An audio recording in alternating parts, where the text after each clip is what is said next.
Hello, welcome to Bump Love. Teenage pregnancies continue to be a social concern in Uganda today. We actually have the highest rates within East Africa.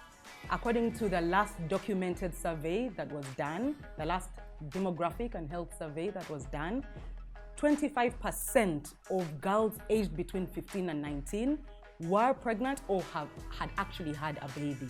41% of those girls had unwanted pregnancies. It was not intentional. So we would like to discuss the topic of teenage pregnancies, of children having children while they're still children. And it draws us back to the question of education.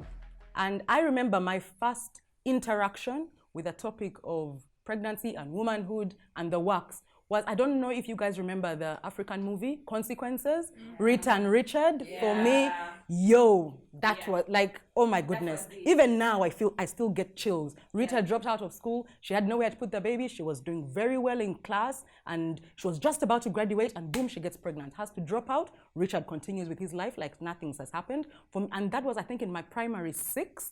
It like reined me in of, not that I was thinking about it, but if I was, I would have stopped. So what was your first interaction with sex education, pregnancy, and, you know, the whole works? Yeah. When we were discussing this, getting ready for the show, I remembered my mom sat me down. I can picture the room right now.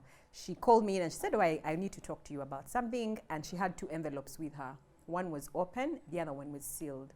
And she told me, try and open the sealed envelope. So I tried, and of course, when you open a sealed envelope, you're sort of opening it all over the place, so it's damaged. So she says, you see what happens with the sealed envelope, and when you open it, basically those are the things or the consequences that happen to you if you lose your virginity when you're not ready. Wow. So that for me is the picture I had. My very first interaction with sex and the topic of pregnancy was with my mom. And then of course, like Pumla has said, the movies that were showing back in the day. So.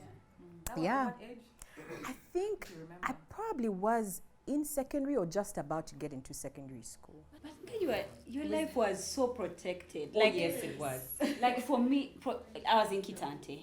And so my earliest recollection of sex, we're like in P1. Children were going to the rocks. Like there was a thing about the rocks. We just knew people used to go there to do bad manners. Oh my God. Like we just knew bad manners. Like, oh, bad manners. This one did bad manners with this one did. So but bad manners not necessarily sex. Right? No, in our context it was sex. Like it didn't matter like if they were kissing or because we had kids. Okay, everything was sex. So for me that was my first interaction with sex. Then Rita, that movie. Like I was like, I want to be the Rita who does not get pregnant. You click like and you want to who real fears. But then maybe another when my eyes were open to it was when people were pulling in school and telling us that helps you with sex. And when that was it primary school or secondary? Primary, please. Primary. Really? I'm telling you, you're in such a protected environment. Then with primary my mom, having with my mom was when I had my first menstrual period. That's when she sat me down to tell me now you can have a child. Do you know? I'm like, no. Why? If a man touches you, you are good. Yes. I think I remember my first interaction. I could have been in primary 6, but then for me, mine was through peers that already know about it. They knew. For them, yes. Yeah, like they knew they had been talked to, or they were actually engaging in the activity. No, they were not engaging. But these peers who come and tell you sex, in primary when you hear sex, bad manner. This girl sex, just the word sex. You're like, I had a friend who actually told me about sex before I literally knew what sex was about. Not like she was having it, but I think at her home there were people that were having it. Those kinds of So she can't. No, we don't. You don't. No. Yeah, their stories. Like your father's cousin. cousins Yeah, there are cousins at home, or neighbors who are engaging, and then you're peeping. They call you your friends. Come and see this Come and one. see. So you see adults. Oh my God. So she was kind of telling me, as if jazz, let me tell you, for me at my home, these people, I saw this boy who was in. I'm like, hey, okay, what is that? But then you know how you know something is bad even before you even know it. There's something wrong about what this story is. So that was kind of the first interaction about sex I had, the vivid one. Then the movies, that one, they really told us. I don't know why Pretty Woman. I don't know why Pretty Woman TV. was in our time. Yes, I No, but remember. Pretty Woman wasn't about. I remember because there was. Let me keep quiet. Really? Story.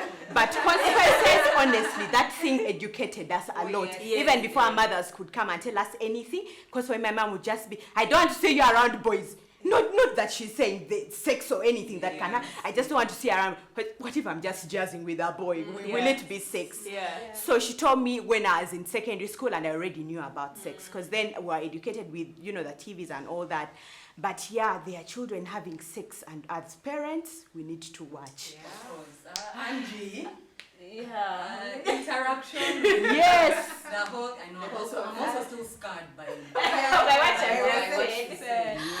I think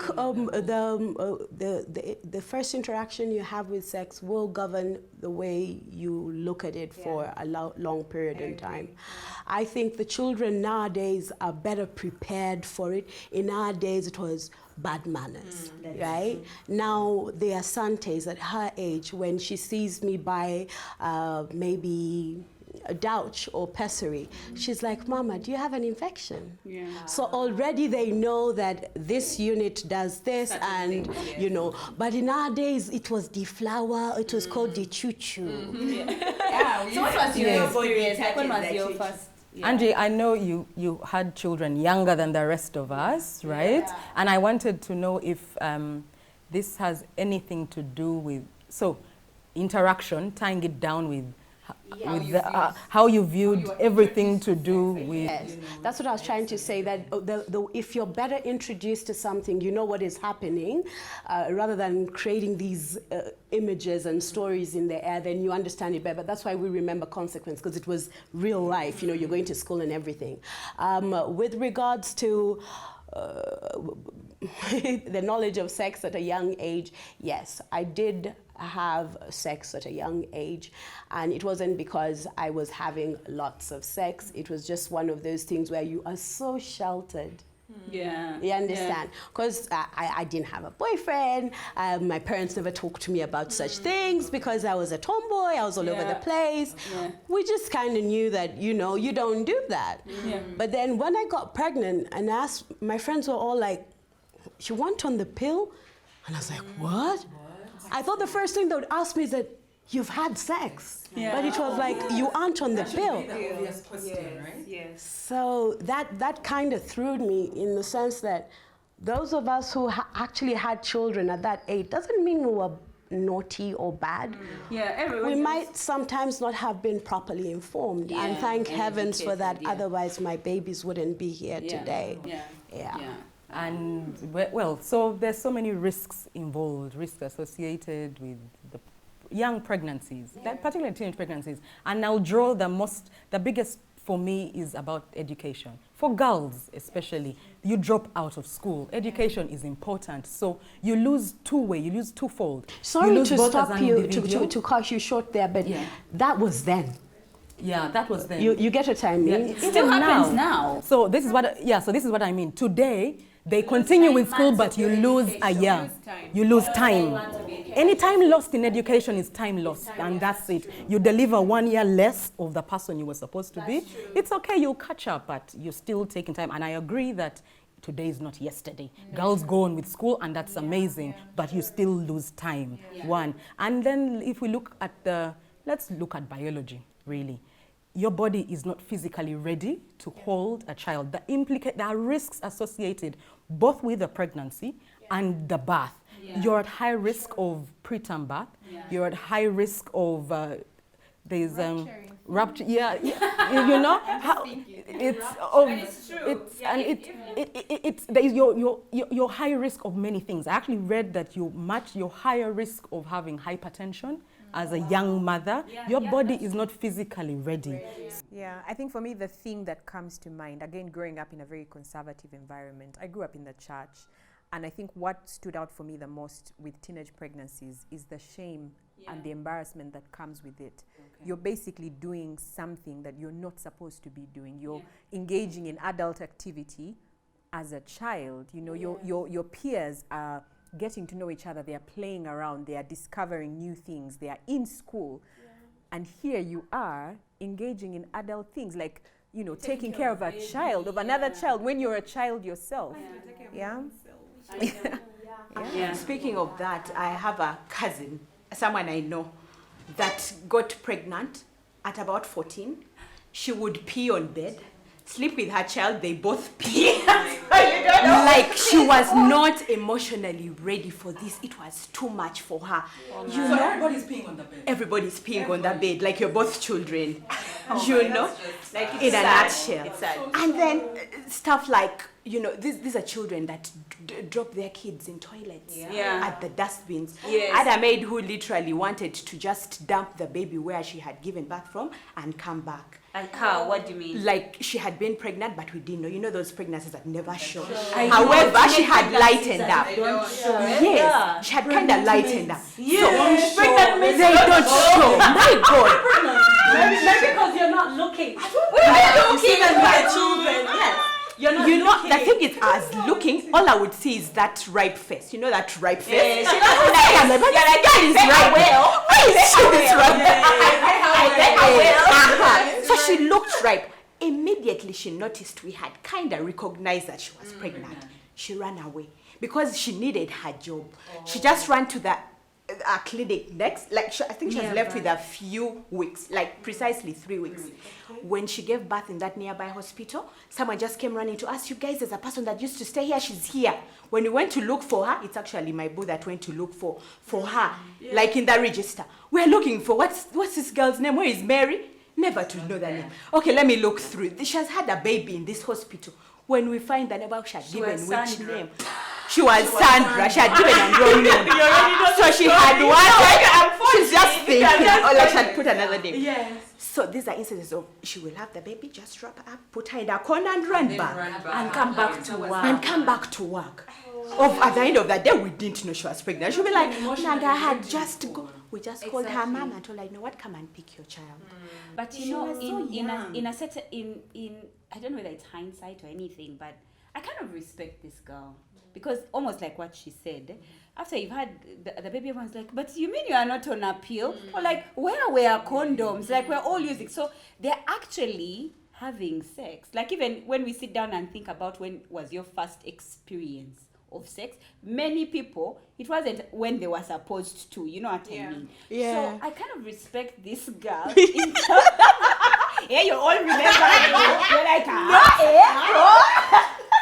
guilty. And you're denying, you're fearing your moms could be watching. You're like, I thought you got married. You had sex after you got married. What do you mean? So, but I kind of respect this girl. I don't agree with her throwing the baby or whatever, what her plan was, but she had the baby. There are those ones who are bored. You understand? They go, okay, maybe even how she didn't know that there was that option. But there are people who you feel like they had the baby because they said, I'm pregnant and I'm going to have this baby. I'm choosing not to abort. Case in point. When I first got pregnant, and I'll be very honest, the first thing that came to my mind was to have an abortion, for sure. So if it did happen and you found yourself in that situation, what you did was not right, but it's not the end. Those who did have their babies, it's not really out of strength. Yeah. It's, yes, strength is there, but I think it also has a lot to do with the support system that you have. Because when I found out I was pregnant, of course, first thing, not a good thing. But then when your spouse is supportive, your family, of course, this is like a tragedy, right? But then you can make lemonade out of lemons. Yeah. So that is exactly what happened in my case. So I am glad that I decided not to have the abortion, but it wasn't really out of strength, but out of the strength of the support system that I have. Yes. And Partner, supportive family. Yes. Yes. yeah. Absolutely. I mean, it does help. And for this girl, because she didn't have that, now the child was now going to be the one that suffers. But then again, there's also these girls who are pregnant because they've been raped by their uncle, they've been raped by their dads. They had a boyfriend who got them pregnant, he mischievously tore the condom or whatever it was that he did. And so today we speak to our guest, Doreen Muhereza, who is the CEO and founder of Hot Showers. She works with young teenage mothers as young as 12 and 13. And we'd like to share with her and find out what it is that she's doing with these young girls who, on top of being pregnant at a young age, actually have a story of heart, and this happened to them without a decision that they've made.